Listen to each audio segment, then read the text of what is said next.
اہل مکہ نے جو سلوک کیا وہ کسی سے بھی مخفی نہیں ہے. پتھر مارے، گڑھے کھودے، کانٹے بچھائے، اجریاں ڈالی، اپنے گھروں کے کوڑے لا کے حضور کے گھر کے سامنے رکھ دیے.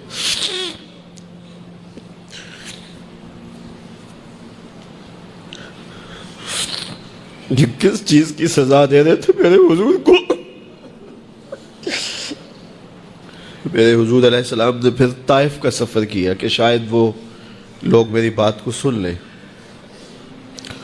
لیکن انہوں نے جو دردناک سلوک کیا وہ بھی تاریخ کا ایک انتہائی دردناک باب ہے. انہوں نے اوباشوں کے ہاتھوں میں پتھر دیے اور جس راستے میں میرے حضور نے گزرنا تھا ان کو اس راستے پہ کھڑا کر دیا اور کہا ان پہ سنگ زنی کرو. اور وہ آقا کریم پہ پتھر مارتے، حضور کے پاؤں پہ پتھر مارتے. آقا کریم علیہ السلام پاؤں اٹھاتے تو وہ دوسرے پاؤں پہ مارتے. پھر حضور شدت درد سے بیٹھ جاتے تو ان کے دو غنڈے دائیں بائیں سے آگے بڑھتے اور حضور کو کندھوں سے پکڑ کے اٹھاتے، پھر سنگ باری کرتے.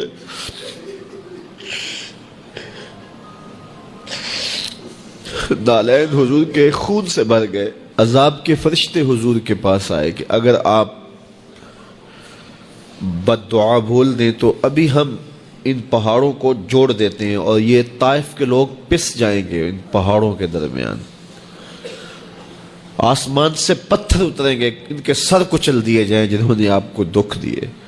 اب صحابہ جو ساتھ تھے انہیں بھی شدید آرزو تھی کہ حضور ان کے لیے بد دعا کریں، انہوں نے بڑا دکھ دیا. تو پھر حضور کے ہاتھ اٹھ گئے. صحابہ کا خیال یہ تھا کہ ابھی حضور کی زبان کھلے گی اور بد دعا کے لفظ نکلیں گے اور یہ پیس دیے جائیں گے. لیکن جب وہ لب کھلے، وہ پتلی پتلی گلے قدس کی پتیاں، وہ لب ہائے دور جب کھلے تو لفظ کیا تھے؟ اے اللہ میری قوم کو ہدایت دے دے، یہ مجھے جانتی نہیں. اور کہا کہ مجھے ان کی نسلوں سے ایمان کی توقع ہے. باپ کا انتقال حضور کے اس دنیا پہ قدم رکھنے سے پہلے ہی ہو گیا تھا. ابھی شکم مادر میں تھے کہ حضرت عبداللہ کا انتقال ہو جاتا ہے. در یتیم پیدا ہوئے ہیں. 6 سال کی عمر میں ابوا کے مقام پر ریت کے ٹیلے آئے تو وہاں سیدہ آمنہ کی طبیعت خراب ہو گئی اور پھر لمحے بھی زندگی کے آخری ہیں. سیدہ آمنہ نے محسوس کر لیا کہ یہ میری آخری سانسیں.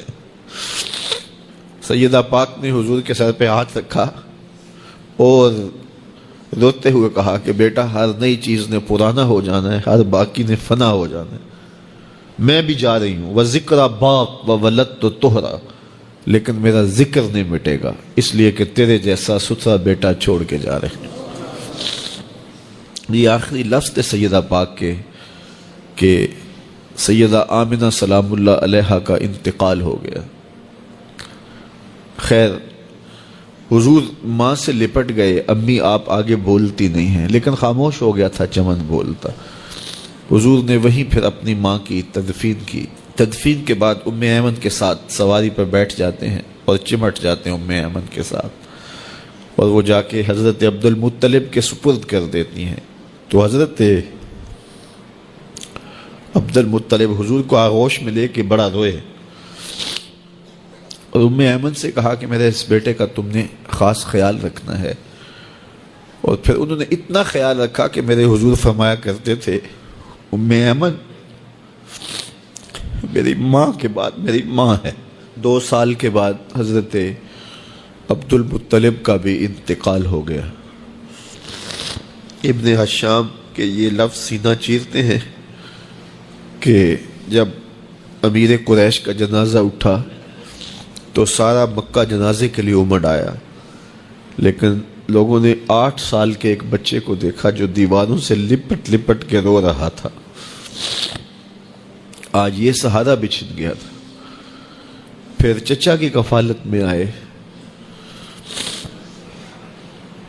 پھر ایک وقت آیا کہ وہ بھی اس دنیا کو چھوڑ گئے اور اسی سال حضور کی اہلیہ کا انتقال بھی ہوا اور اس سال کا نام عام الحزن، دکھوں کا سال رکھا. جو امت کے حق تھے حضور نے وہ ادا کیے. لیکن امت کے ذمے جو حقوق تھے پیغمبر کے لیے، آج امت نے سوچنا ہے کہ امت نے کیا وہ حقوق پورے کیے؟ جس طرح طائف کے بازاروں سے لے کے مکے کی گلیوں تک اذیتیں سہی، تکلیفیں گوارا کی، مقاومتیں، مخالفتیں، نکتہ چینیوں کے طوفان، ناموافق حالات کے جکڑ، اذیتیں، کسے ہوئے آوازیں، کیا کچھ نہیں تھا۔ ذرا پلٹ کے مکے کی تاریخ تو دیکھو، حضرت سمیہ کے بدن میں اترتا ہوا خنجر تو دیکھو، حضرت یاسر کو تڑپ کے جان دیتے ہوئے تو دیکھو، اور پھر دیکھو کہ میرے اور آپ کے آقا و مولا کس طرح سے عزم و ثبات کے ساتھ، کس طرح تندہی کے ساتھ، کس طرح اللہ کے پیغام کے ابلاغ کے لیے کوشاں رہے۔ گھر میں فاقے تھے، کئی دن تک چولہا نہیں جلا، لیکن تبلیغ کے تسلسل میں فرق نہیں آیا، اور پھر تبلیغی عمل کو کسی غرض سے بھی ملوث نہیں ہونے دیا۔ لا اسألکم علیہ اجرا اس پہ شاہد عادل ہے۔ قیامت تک اپنی نسل کے لیے صدقہ بھی حرام کر دیا، زکوٰۃ بھی حرام کر دی، کہ میری نسل بھی تم سے کچھ نہیں لے گی، میں محض اللہ کی رضا کے لیے تم تک پیغام حق کا ابلاغ کیا ہے۔ جو حق تھا حضور کے ذمے امت کا، اس کو ادا کیا۔ اب امت کے ذمے جو حق ہیں، ذرا امت ایک لمحے کے لیے سوچے کہ وہ حق ادا کیا۔ سب سے پہلا حق جو امت کے ذمے عائد ہوتا ہے وہ ہے ایمان بالرسول، نبی پر ایمان لانا۔ ایمان لانے کا مطلب کیا ہے؟ تسلیم کردن، گردن نہادن، سر تسلیم خم کر دینا، یہ ہے ایمان۔ اپنی خواہش ترک کر کے جس کو مان لیا ہے اس کے لیے گردن جھکا دینا۔ تیرے ہندیاں سندیاں محبوبہ، میں کافر ہواں جے میں ہواں۔ دوسرا تقاضا اتباع ہے، اور وہ ایمان کا تقاضا بھی ہے۔ رسول کو ماننے کا مطلب یہ ہے کہ رسول کی مانی بھی جائے۔ یہ کیا ماننا ہوا کہ خواہش اپنی ہوئی، ساری زندگی اپنی مرضی کے مطابق گزاری، شادی بھی ساری اپنی مرضی کے مطابق، ساری رسمیں ہندوانہ کی، صرف ایجاب اور قبول، پھیرے نہیں لگوائے، وہاں کہا چلو یہاں ہم دین کا ٹچ دے دیتے ہیں، وہاں چلو تدفین کا مرحلہ آیا تو جلاتے نہیں ہیں، کفن پہنا دیتے ہیں اور تدفین کر دیتے ہیں چونکہ ہم مسلمان ہوتے ہیں۔ فیکٹری کے اندر جو کچھ ہو رہا ہے وہ سارا بینک سے لمٹیں چل رہی ہیں، وہ سارا جو ہے وہ اللہ سے اعلان جنگ ہے، اور باہر نمائش کے لیے دسترخوان لگایا ہوا ہے کہ ہم غریبوں کو کھانا کھلا رہے ہیں۔